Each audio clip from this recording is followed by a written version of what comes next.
হুগলি চুচুড়া কেন্দ্রের বিজেপি প্রার্থী সুবীর নাগ ডায়াবেটিক বলে চিনি মিষ্টি বিশেষ খান না। মেনুতে রোজ থাকে উচ্ছের আইটেম। কিন্তু ভোটের ফল কি মিষ্টি হবে না তেতো? চৌঠা মের দিকে তাকিয়ে রয়েছেন প্রথমবারের প্রার্থী।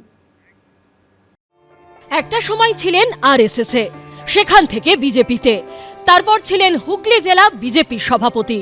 ভোটের ময়দানে এই প্রথম।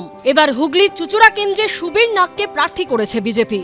মূল প্রতিদ্বন্দ্বী তৃণমূলের দেবাংশু ভট্টাচার্য। একদমই নর্মাল, আমি বাইরে কিচ্ছু খাচ্ছি না।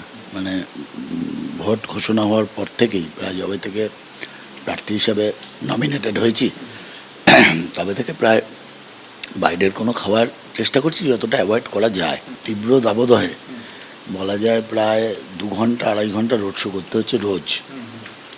দিনে অন্তত পক্ষে 20 কিলোমিটার আমরা কভার করছি।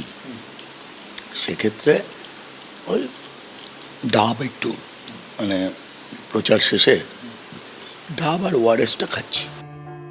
লড়াইয়ে টক্কর দিতে কি খেয়ে এনার্জি সংগ্রহ করছেন বিজেপি প্রার্থী? খোঁজ নিতে পৌঁছে গিয়েছিল এবিপি আনন্দ। সেদিনের মেনুতে ছিল ভাত, উচ্ছে ভাজা, কুমড়ো ভাজা, পটল ভাজা, আমের ডাল, আলু পোস্ত, জিরে বাটা দিয়ে পাবদা মাছের ঝোল ও শেষ পাতে টক দই। দেখুন, আমি সৌজন্যের রাজনীতিতে বিশ্বাসী।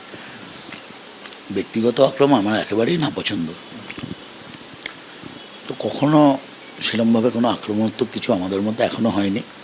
আর এই ফেয়ার গেম পলিটিক্সে ভালো লাগছে যে দেবাংশুও আমার বিরুদ্ধে কখনো কোনো মন্তব্য সেরকম করেনি, যার প্রতিউত্তর আমায় দিতে হতে পারে। ডায়াবেটিসের পেশেন্ট বলে রোজই তার পাতে থাকে উচ্ছের আইটেম। সকালে দিন শুরু হয় ক্রিম ক্র্যাকার বিস্কুট ও চিনি ছাড়া লিকার চা দিয়ে।